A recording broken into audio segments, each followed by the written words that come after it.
What up, what up? It's the Athletic Hockey Show for Wednesday, December 10th. I am Sean Gentili. I am here with Sean McIndoe and Frankie Corrado. Boys, how are we doing? And which of us has the most punchable face on the podcast? We can just skip it. It's me. We know. That's what I'm dying to know. And I don't even think it's just our pod. Like, I think we go right across the whole slate of hockey podcasts at The Athletic. We include the Leaf Report, the Prospects guys. Like, we need to know. If you listen to our pod, please tweet at us, tag us, and tell us who has the most punchable face across the board. I'm curious to see who it is. I can't wait. I can't wait to find out. Who's McIndoe's personal pick? You have to pick one. Boy, out of anyone. Let me guess. The Prospects guys are going to get some votes. That's a three-way tie. Because it's just it's really four if you include Peters. It's going to be like the NHL poll. It's going to be like it's a punchable face, but it's also just the guy you want to punch. So it's going to be whoever said something mean about your favorite team most recently. Oh, I know who it is right away.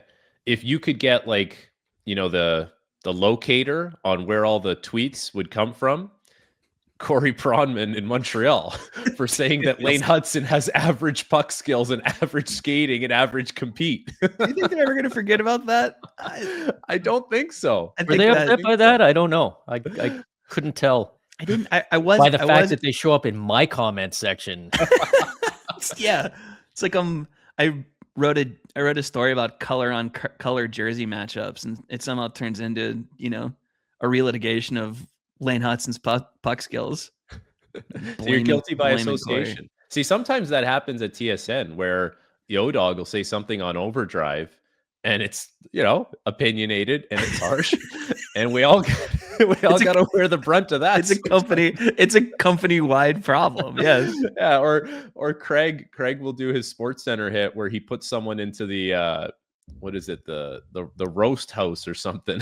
Just roast a team. It's like we show up to morning skate the next day or the next week. We're like, I remember what your coworkers said about us. Oh well.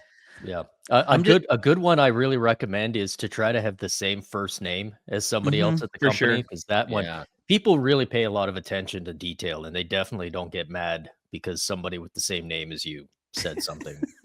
Yeah, try being one of several pasty white dudes with the first name Sean working at the Athletic, especially a few years ago when there was 8 or 9 of us. Yeah. There's no differentiation. We're all the same. Yeah, boys, I'm just glad the player poll actually dropped because we've been hearing about it so much in the Athletic Slack, and it's just been a constant kind of topic of conversation internally because that thing is a lot of work. It takes a whole lot of time for the beat writers to, collect all the various player responses that they need. I think we got to about 120 this year, which is wild. It's always a good thing to look at. It's always a fun thing to look at. And the first batch of responses dropped yesterday. And of course we're starting with punchable face because that's the one that they mentioned on the TNT broadcast. That's the one that gets a lot of the attention. Congratulations to Nick Cousins, who is at least a back-to-back champ there. I think he might be a three-peater. Decisive win for him in that category. Let's say he's at 24%. That's a solid 5 ahead of Marchand, and Marchand's 9 ahead of everybody else. So I'd call it a 2-man race, but it's kind of Cousins alone at the top. And what's crazy? This is nothing new for Nick Cousins. Like I think I told you guys this last year. We're the same age and we played together or against each other growing up, and he always had the most punchable face, even when there was a bird cage shielding it. But 9-year-old Nick Cousins. 9-year-old Nick Cousins was a rat. 10-year-old Nick Cousins was a rat. Every single year he's been a rat, for better or worse. Like I get it. But the thing that I found funny about this is some of the quotes from the players who voted on this. And this is like the ultimate, I hate this guy so much, I'm not even going to acknowledge his existence. I don't even know if he's in the league anymore, one player said. You know he's in the league. Something tells me that they know that he's still in the league. The deep disdain you have for a guy who's clearly a fourth liner to say that, nah, don't even know if he's in the league anymore. Like, he would have said some stuff to whoever that player is and got under his skin multiple times, and definitely personal stuff, which if you have the most punchable face, you are getting personal on the ice for sure. And it's tough to be the most punchable with like 8 minutes of ice time a night.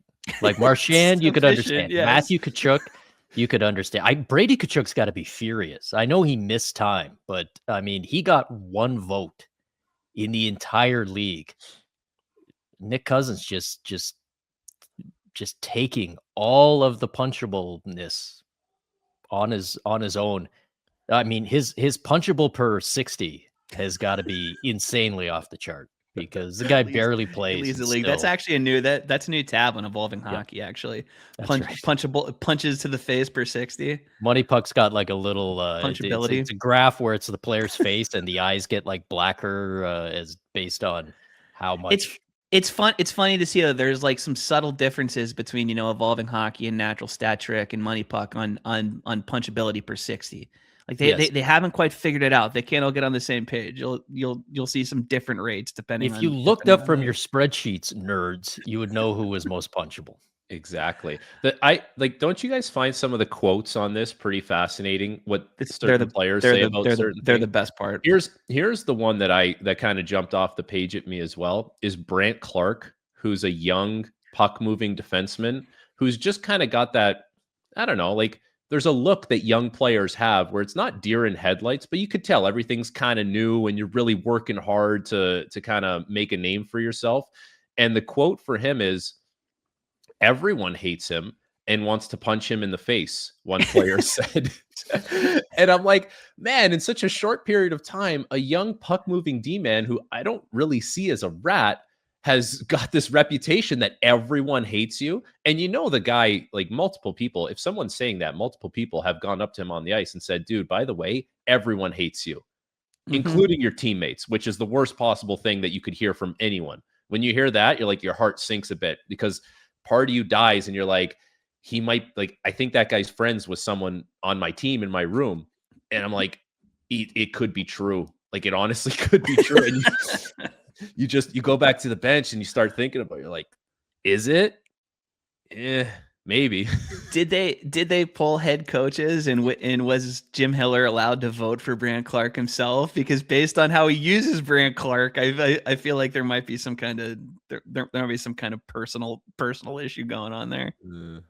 Good how player. How about Joel Eriksson getting a bunch of votes from his own teammates? Did you guys? I was not expecting to see Joel Eriksson on that. Me either. I was shocked. Like, that's like a classic case of, we see it on a night-to-night basis and we talk on the bench in the room and we're like, man, I would hate to play against that guy. And sure enough, I guess guys do hate to play against him. He's a very a good two-way centerman. That's what he is. He's also like a very like almost stereotypical like stone-faced Swedish player on the ice too. Like, he's like some super emotional dude. Like, he seems like he's pretty mild.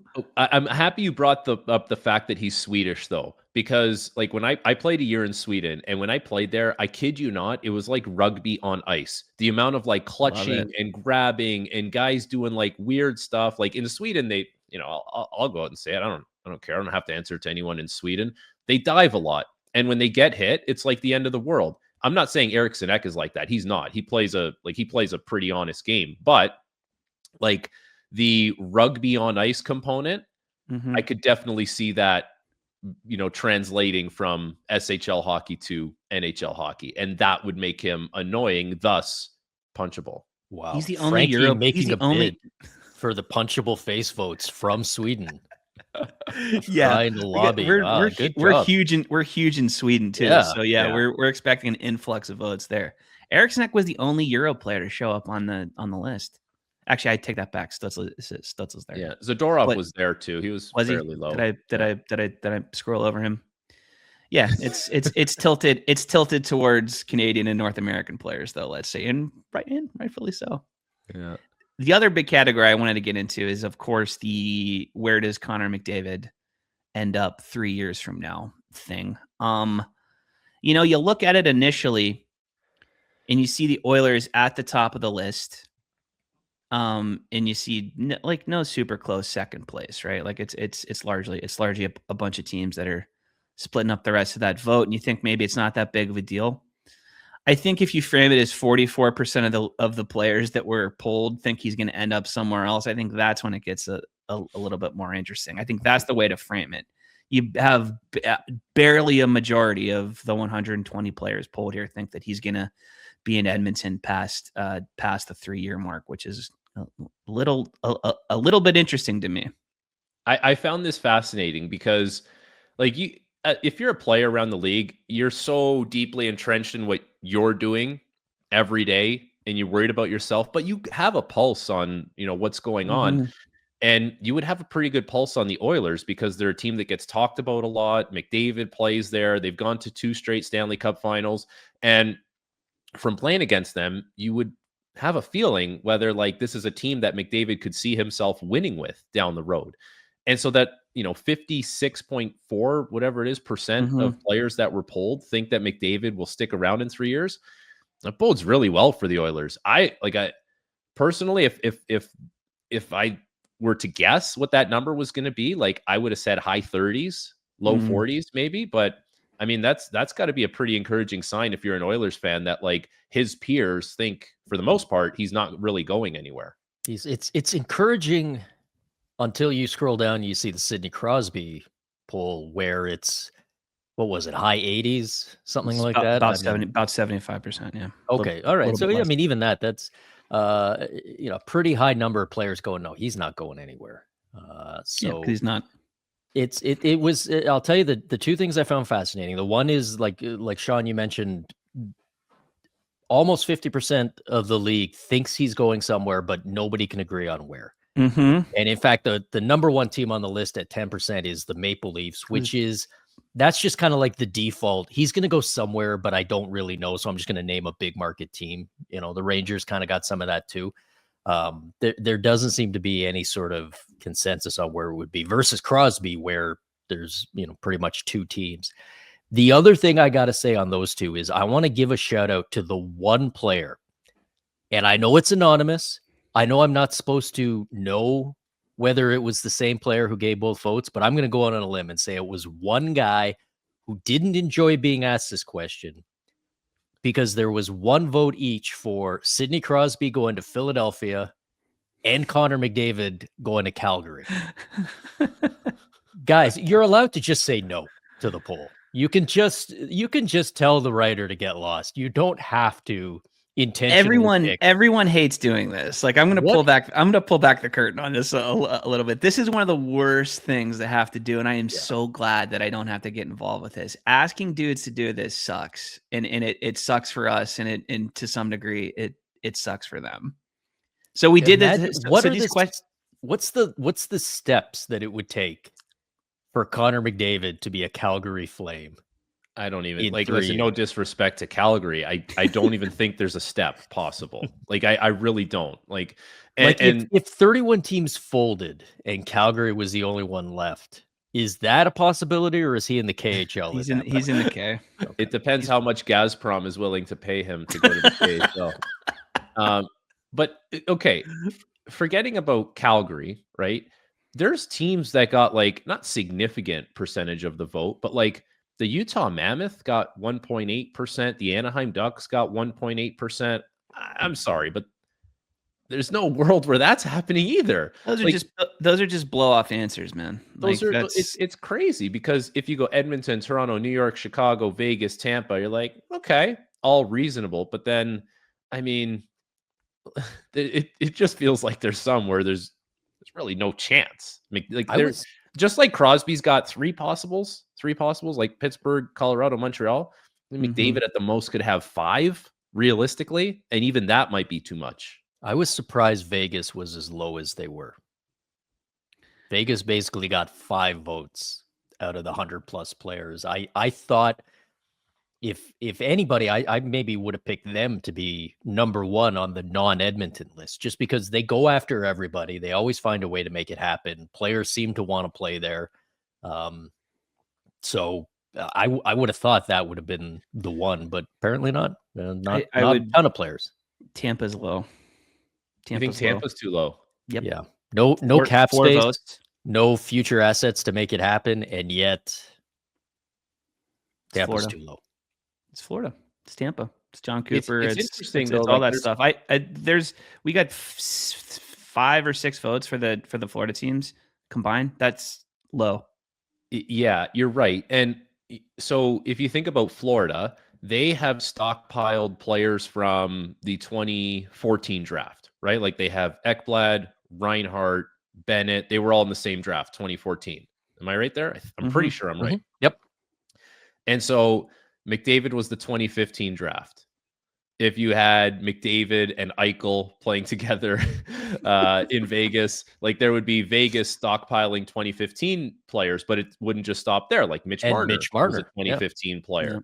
Noah Hannafin was a 2015 player. Like you would have basically somewhat of a copy of what the Panthers did with the 2014 draft happening with the 2015 draft in Vegas, which, I mean, you would own the top 10 of that draft, which was, refresh my memory, one of the best drafts we've seen in a long, long time. Yeah, that would be wild to see that come to fruition. McDavid to Vegas and Draisaitl to Florida. That's crazy that Frankie's reporting this. Don't even go there, man. I don't mandatory credit. Frankie Credo, TSN. He doesn't actually work for the Athletic Hockey Show. Yeah, you can just generally credit TSN in general. It's fine.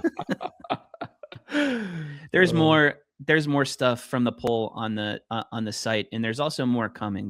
There are a ton of questions that we've asked. We should also say, by the way, that the polling timeline, it started in September. Like these questions, we've been amassing the responses over the course of the last couple months. So things change. We've seen how many times have we swung back and forth on the Oilers alone this season. So that's worth pointing out. And it's also worth saying that there's more coming. There's more on the site that we haven't discussed. It's always fun, man. It's always really enlightening. I just want to poke a little needle into DGB before we go to break. Oh, no.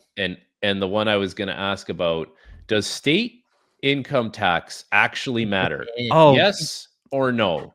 Oh, this is it. Yes or no? He's going to keep arguing that it actually does. And the responses, 117 responses, yes, 86.3%.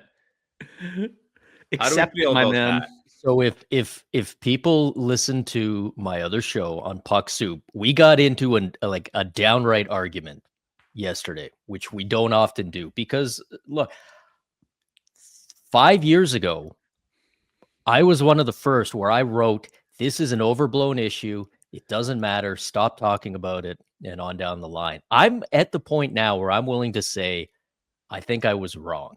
Wow. I think I was wrong. Not that not that it's the be all and end all, not that there's some massive advantage for teams, not that it can't be countered by other things and that other markets have to offer.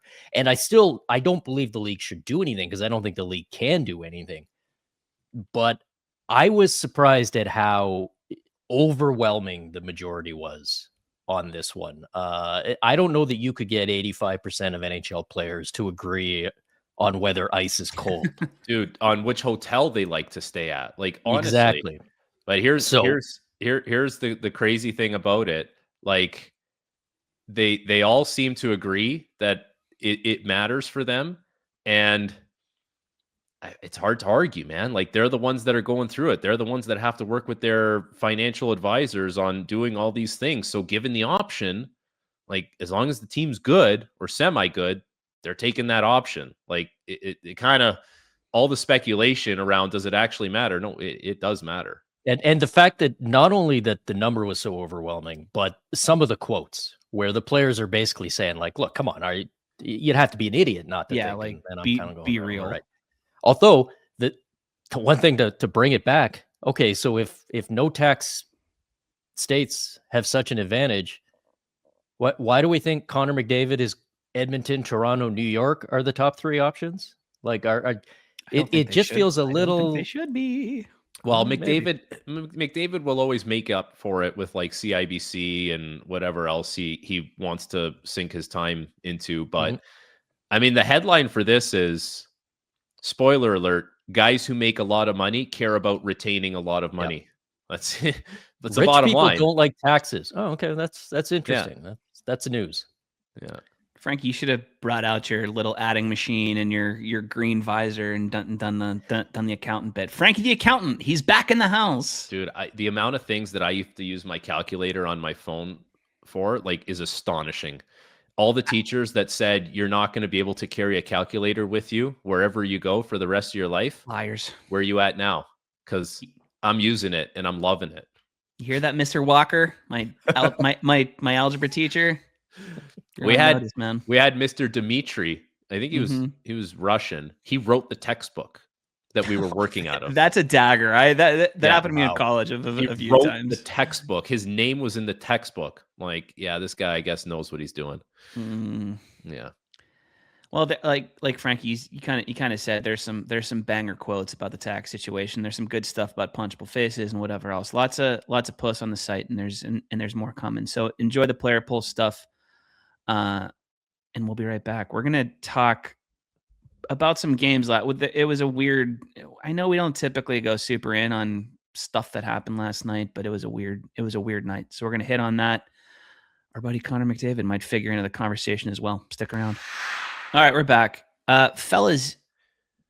Bizarre night of games last night. We saw 4 game-tying goals in the last 15 seconds of regulation. 2 within the last 2 seconds. The last time that happened was October 8th, 2009. We'll start in Pittsburgh because the goal was scored by a player, Frankie, who you've watched a good bit and gassed up at certain points on the show, Beckett Sennecke. Scored a shorty with 0.1 seconds left in Anaheim, Pittsburgh, which that one of those things, it just seems like it's physically not possible, and yet here we are. The thing that makes it even more crazy is the puck not in the puck is in Anaheim zone, or it's in Pittsburgh zone, coming up ice with like 10 seconds to go. It was really bizarre how that whole play kind of transpired. I've never seen anything like it. Yeah, really crazy. And Beckett Sennecke, like we talked a lot about Matthew Schaefer, rightfully so. We've talked a lot about Ivan Demidov at times this year when it comes to the rookies. But like Beckett Sennecke, you wake up today, this guy leads all rookies in points, and he's playing almost 17 minutes a night. You know, we just did the World Junior show. There's no chance this guy's going, and they didn't even take him last year. Like he was omitted from the team. Think about how stupid that looks today. I don't know if we're allowed to say that word, JD. You might have to do your handiwork there. Yeah, I think that's what it is. That's what it is. It's crazy that we're in that situation, and these high flying Anaheim Ducks, the cardiac kids, if you want to call them that, like are almost being led by this youngster who could play in that tournament, who's almost a point per game. Pretty crazy stuff, man. What a player, though.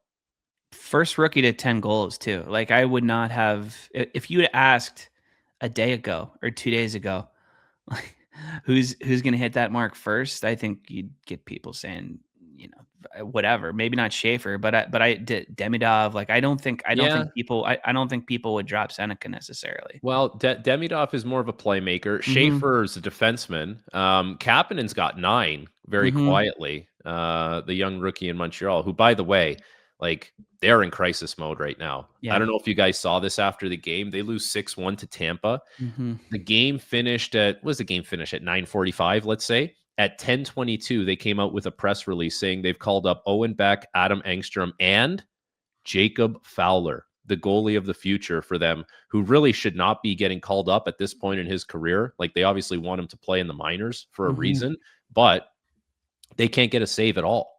Like, in games that are close, forget about it. Montreal can't even get there right now, where Dobish can't make a save, Montembeault can't make a save, and now they're essentially expediting this kid.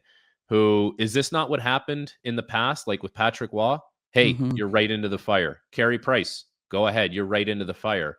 Now the next quote unquote goalie of the future, you're right into the fire. It's pretty crazy that they've gotten to this point.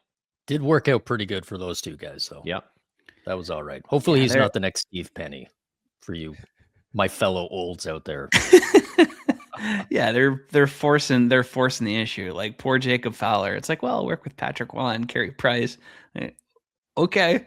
Yeah. We'll see how that goes. Come be the savior for us. That typically is not a great situation for a young goalie to be in, but desperate times, man. It feels like it's crisis mode. Do you think, how does that play in a room? Is that the wake up call? Is that, are they happy that reinforcements are coming, or is it like, oh, okay, so we're not doing the job, so they're going to bring a bunch of kids in to yeah, like that I think that's my take on it, is like, and I've kind of seen that situation before where you're almost saying, like, the coach is saying, young guys are coming, like whether you guys like it or not, and they're going to get opportunities, and if they play well enough, there's jobs that are on the line like that. And that's the thing that makes it the most, I guess, like grabbing, is that your job could be not yours if these guys play well, that they're going to call up and give the opportunities to. So that's the big wake up call. Like, as much as it's a team sport, no one wants to lose their job. So you should be willing to do a little bit more now. One of the other last minute games or last second games we saw, Pavel Dorofeyev scores to send Vegas Isles to overtime. Isles bounced back. Bo Horvat scored 2 more. He's one of those players where he's not going to make the Olympic team, but I think the way he's played so far this season, it's an indicator of what his top. And Frankie, he's a guy who you've talked about at length before too. I love Bo. I know you're a big Bo guy. Is this gratifying for you to see? Because it seems like it's been, an odd couple years for him. He's putting it together now, though. No, I'm really happy for Bo for a couple reasons. The Vancouver situation plays into it for me. Like the way that his contract and his dealings were not necessarily prioritized there, where, he was the captain of the team, does everything the right way. Like no one's ever going to say a bad word about the guy. And it was like, actually, you're not high on our priority list, so we'll move you. And then he goes to the island, and listen, for a long time, the Islanders have been call it what it is. It's been a tough kind of stale watch, and they're not the case this year. And Schaefer comes in there, and there's a different voice and GM, and now it's like the Islanders are fun to watch. Bo is playing great. Like he's kind of popped offensively more than he has in quite some time, maybe ever. So yeah, it's great to see Bo doing what he's doing. And it kind of just reaffirms that, like, no, this guy is a really good two-way player, and has always kind of flown under the radar. But now, the fact that he's kind of popping off, it's good. Like I'm really happy for him. Emil Heineman producing on that top line too. I mean, he's a player who, we saw a good bit of in Montreal. I know Arpin was, all over him down the stretch, and made a point to say whenever he heads back to the Isles in the Dobson trade, like, this is a potentially very useful player, and he's shown as much. He's like he's settled in on a line with Horvat. He's second on the team. He's got 10 goals. Yeah. Well, he's cooled off a little bit recently, yeah, but he was on a really hot, like his shooting percentage at one point was like 30%. Crazy. Like it was really bloated. But I'll say this, like he has done well because there were times last year where they gave him opportunities on the first line and the second line. And anytime he got elevated, it just never worked for him. Like he just couldn't play in that elevated role. And he'd go back down and he'd have his sort of, success, modest success. But now he's getting the opportunity and he's making the most of it, which it's not always an easy thing to do, man. Like there's pressure, there's nerves. You're like, I can't mess this up. I'm playing with good players now. So he's done much better this time around than last time. Let me ask this on the Islanders, because I saw I got one of those lists a few days ago, the first coach fired lists, and it still had Patrick Waugh way up near the top, which I get because it was a GM who didn't, when the GM didn't hire the coach, you're always kind of wondering when that shoe might drop. But do we need to start talking about Patrick Waugh as a Jack Adams candidate right now, given that none of us thought the Islanders were going to be doing what they were doing? And not only is it are they winning? But we're seeing, Matthew Schaefer's playing out of his mind. We're seeing guys like Bo Horvat have the years that you've been waiting for them to have that maybe hadn't been there before. Like, is Patrick Waugh? Are we going to get Saved by Waugh Chapter 2 out of this because he wins the Jack Adams for the New York Islanders? He deserves some recognition. Marco Sturm deserves recognition. Like, Boston's tied for first right now with Tampa. John Cooper, considering all the injuries that they've had, they had a big win last night, 6-1. He deserves a little love for this. I mean, if you keep going down, Dan Muse, right? Like, they're Pittsburgh's done really well considering where we all thought they were going to be. Like the Flyers are in a playoff spot today. Like it's deep. It's Joel Quenneville will get some. Quenneville's going to win it, man. Quenneville's the one that's like people don't want to hear it, but listen, he's allowed back in the league and he's done well with Anaheim. So I mean, there's something to be said for what he's done in Anaheim this year, considering there's been some changes as far as the personnel on the team for sure, but the way that team looks and plays last year compared to this year, you're not even watching the same. You're not watching the same operation. Such a predictable thing too with them. You knew for all the back history and all the baggage and all the things people rightfully focused on with Quenneville whenever he took that job. The undercurrent there was also like, this from in a strictly hockey standpoint, this is the right guy to coach this team right now. And just to see it bear out this way, it's just not, I couldn't be less surprised by it. Boys, the Avs lost. They lost to the Nashville Predators. I'm confused. I thought they weren't. I was under the impression that they weren't allowed. I just want to say, if anyone out there who subscribes to the Red Light newsletter, which you should subscribe to, I call many people do. I'll come out and say it. People love the work that Mac and Myrtle are doing on that. It's really good. I will tell you right now, it's a lot of fun, and if you like it, I'm glad you like it. And if you don't like it, it's the other Sean who handles it. So don't worry about it. I did it once. I had because we have a feature in that, and it comes out on Tuesdays, and it's like the games tonight, and I had Nashville versus Colorado. I said, this is like last place almost against first place. I said, Nashville's going to win this game because this is the NHL and nothing makes sense. I think I had them winning in regulation. So, Colorado you were 8 seconds. You were 8 seconds away from hitting on that. Makar tied it with 8 seconds left. You were almost dead ass correct. Man, yep. I hope you didn't have the Oilers winning because Evan Bouchard would have jammed you up in a big way there. There's somebody out there who's got a Sabres Predators parlay, and I just want to tell that person, nobody cares. Nobody wants to hear about it. Ding. No one cares. Congratulations on the new big screen TV or whatever you turned your $2 into. When the Oilers made the trade for Ekholm, one of the players they gave up was Reed Schaefer, the former first-round pick, going to Nashville. And now he's gotten called up. He's played, I believe, 6 games, and he scores his second goal last night. He's only playing like 8 to 10 minutes a night. But, like, we're always talking about who does Nashville have coming up? Like, who are the young players? Like, do they have to move off guys? It's nice to see that, like, one of their young guys that maybe has flown under the radar a little bit, if you weren't privy to who was coming back in that trade, who's a former first-round pick, is now scoring, at least a small sample size, but I'm happy that there's a little bit of that kind of youthful hope that you see in Nashville. I'm just glad to have some other player that's worth talking about in any capacity, like in, say, like a power rankings blurb.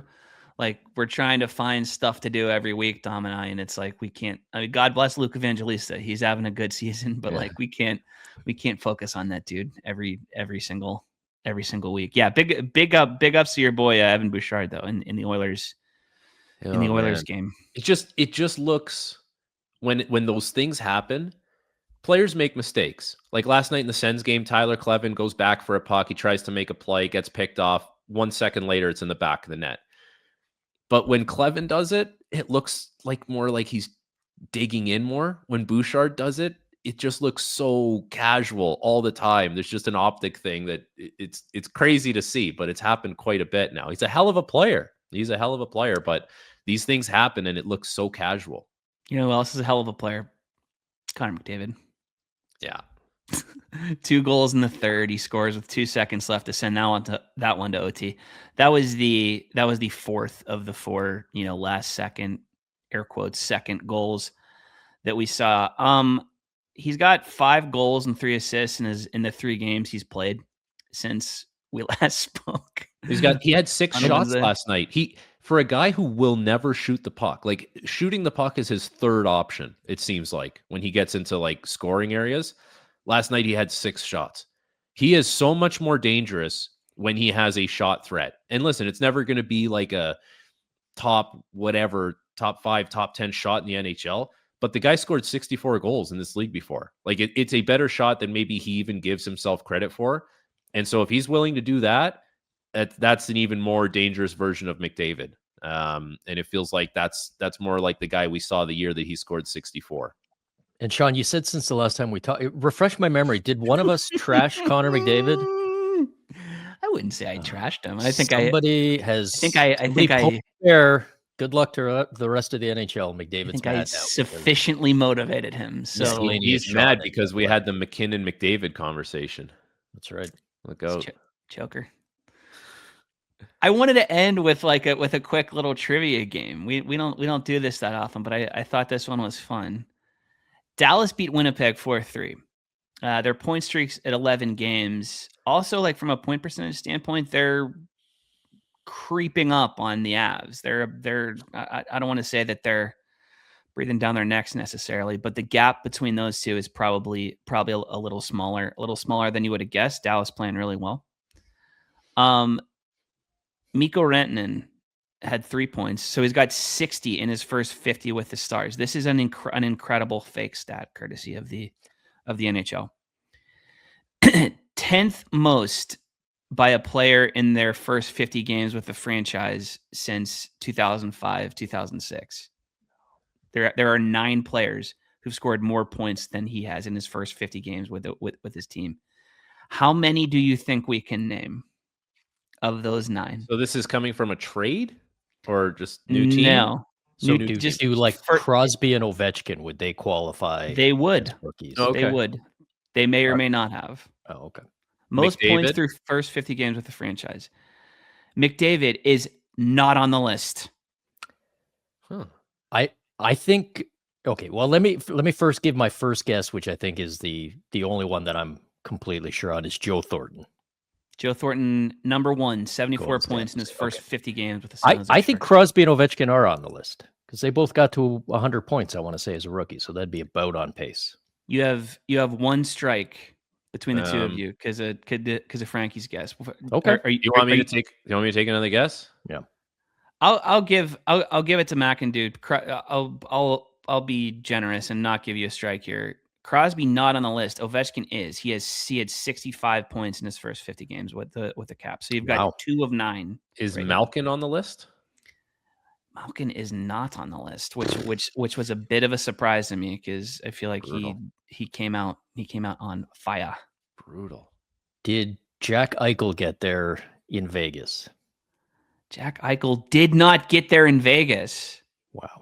Strike. You guys blew this. My God. How many strikes do we get? This isn't a baseball podcast. You can get 10 strikes. I think it's like it's not like strikes. It's like cross checks to the back when you're a defenseman in front of the net. Like you get the first 8, but the 9th one's getting called. So. Now I'm quite nervous because all the players that I'm thinking of, I don't think they are there. Like Austin Matthews. Not Austin Matthews. These don't have to be rookies. Yeah. I'm thinking through the rookies, and I don't. Would you like? I'll give you a hint. There are no more rookies on the list. Okay. Because Matthew Barzal, I think, is the highest scoring rookie in the since the Crosby year, and he I don't think would be. What about Jake Gensel? No Gensel. Okay. John I love Tavares. questions like this because everybody is screaming. People are losing their minds over this. No Tavares. So furious.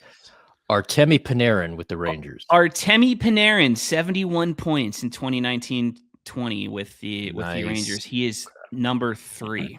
So you have 1, 3, and then Matthew 5. Tkachuk in Florida. Matthew Tkachuk is 71 points with the Panthers in 22-23. So he's tied with Panarin. You have the top 3.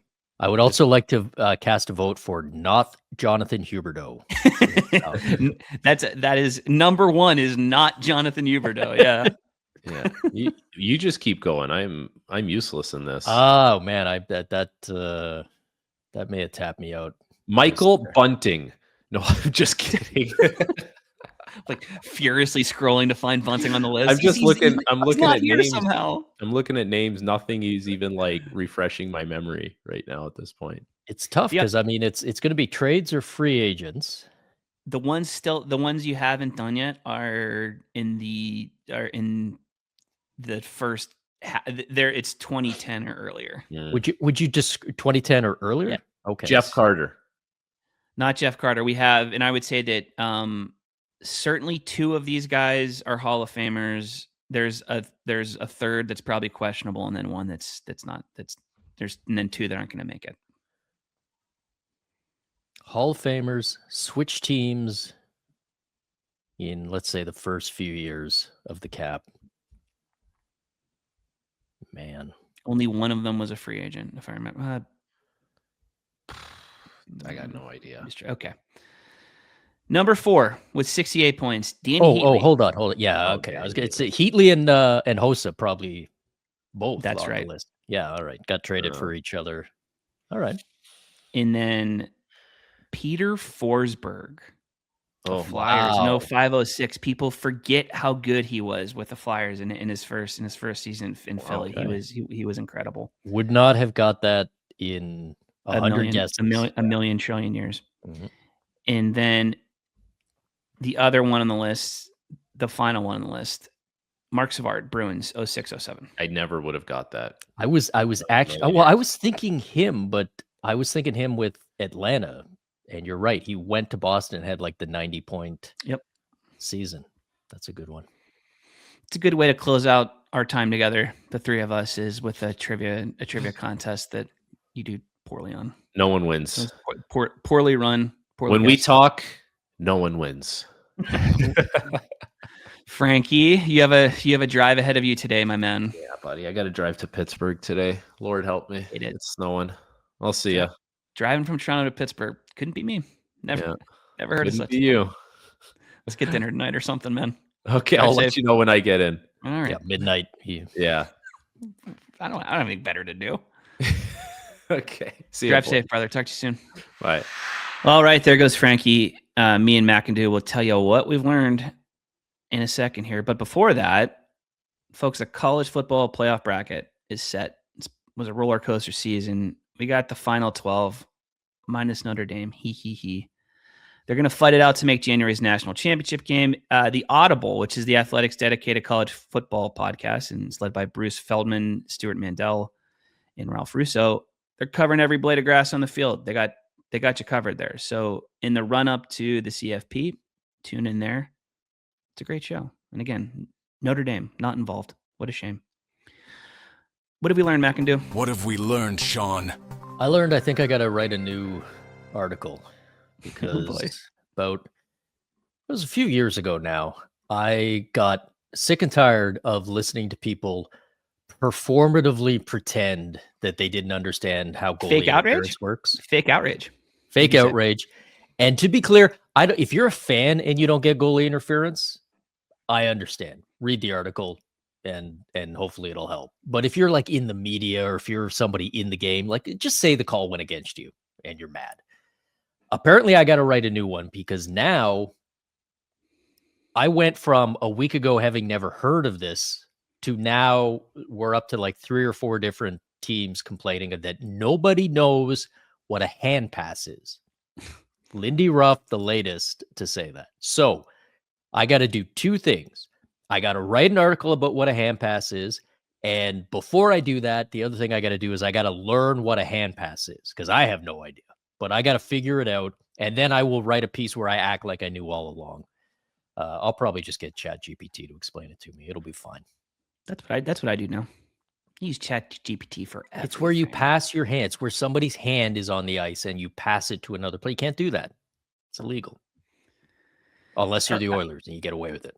Is this just like, are we just going to keep seeing this every couple of days, like for the rest of this? Like, is this one of those things where it truly turns into like an epidemic sort of? Yeah. And then we're going to get shared psychosis where every single coach in the league decides that they care about it at the same time. Every fan's ears perked up, right? Because this is the two things that no fan ever says, I just want all the calls to go my team's way, and I'm going to complain about any call that goes against me. Nobody would ever say that because it would be too honest. So instead we go, nobody understands the rule, and I just want consistency. That's all I want. I've got no problem if all the calls go against my team as long as it's consistent. You liar. Liars. You absolute liar. You want all the calls to go your team's way because you're a little baby, and damn, I'm gonna win the punchable face poll now. Great, you tricked me into saying that. Now I'm gonna win. It's a battle between you and I. Who could imagine punching Frankie? Look at that face. I'm just gonna tell you, in general, as a rule of thumb, if you got a choice between punching three guys and one of them is a former NHL defense, like former pro athlete. Taller than one of the other two guys. Taller than you'd think, too. Frankie Corrado. Yeah. Sean, I learned that about 60% of the matchups on the NHL schedule can accommodate a color-on-color matchup. Really? I learned that from Brian. I did not know you did analytics on... I did not do analytics myself. I heard that from Brian Jennings, who's the chief branding officer for the league. Had a nice talk with him about the color-on-color situation. In the league's plans for it moving forward. I think we can expect to see a few more games on the schedule with color on color. It starts tonight, actually. We're getting Blackhawks versus Rangers, another red and blue game. We'll see what happens the rest of the season, but the push is on from the league, and it started, or kind of continued this week at the Board of Governors meetings in Colorado. They want to see this happen, and they want decision makers and stakeholders with the teams to know that this is something we want to happen. We're ready to accommodate it. Of course, the only thing that matters is to get both GMs signed off on it. And once that happens, you're free to watch, all the yellow on blue games that your heart could desire. And every GM is going, is this going to make my job more difficult? If yes, I vote no. If yes, otherwise I don't care. But yeah, I don't want to correct you here because you kind of corrected yourself. This didn't start at the Board of Governors. No. It continued there. It started with you writing the article about it. And that's what started the ball rolling down the hill that has now become this avalanche of. So if you're watching a game and you see color on color and you think it looks cool, or bad, really is the guy who made that happen. And if you think it looks bad, Sean McIndoe is the guy that made that happen. Probably, yeah. Direct your criticisms and complaints. All I want is consistency in the uniforms. That's all I'm looking for. I'm a rational, normal guy. That's the big problem with NHL officiating is just make it consistent. As long as it was consistent, I'd never complain. Incredible. I can't believe people are still trying that one out, man. Show some respect for yourselves. Stop saying stuff like that. We know the only thing you care about is whether your team wins or loses, and that's the way it should be. Yes. Ugh, make me sick. What are you doing the rest of the week, Sean? What's on the docket? I've got a piece that's going out, I think, tomorrow, and then I've got another going out at the end of the end of things. But I took a look at a question that on the surface doesn't make a lot of sense, which is, who is the worst GM of all time to have their job for a long time with the team, which I define as 5 years or more. I was going to say, man, that is a stacked field. That's it, right? Because there's a lot of bad GMs, and some of them have certainly stuck around longer than the fans would have liked, but 5 years is a long time in the NHL. Even some of the guys, the John Ferguson Juniors and guys like that. Honestly, I've been hanging out with you too much because he was the first person that came to mind. He got about 4 years. He fell just short of the cutoff. And I got to tell you, as a Leaf fan, that felt like decades of that era. So the fact that that was only 4 years to get to 5+, and I mean, some of these guys are plus. So anyways, that's a list of 10. And of course it's a ranking. I can't do anything without ranking it. So you can feel free to I was going to say and get mad at, but no, you're going to get to number 1 and go, oh yeah, of course. Yeah. And again, if you agree with it, Sean McIndoe, and if you disagree with it, Sean Chantilly. That's the way it goes. All right, bud. We'll talk next week. You, me, and Frank are back. Tomorrow is Haley and I on the Thursday show reunited because I was out last week. Stay tuned to that. Have a great week, and we'll talk to you real soon. Thanks for watching. Make sure to like and subscribe and ring the bell to stay informed and catch new episodes every Monday, Wednesday, Thursday, and Friday. And in the meantime, you can join our Discord community. We'll see you there.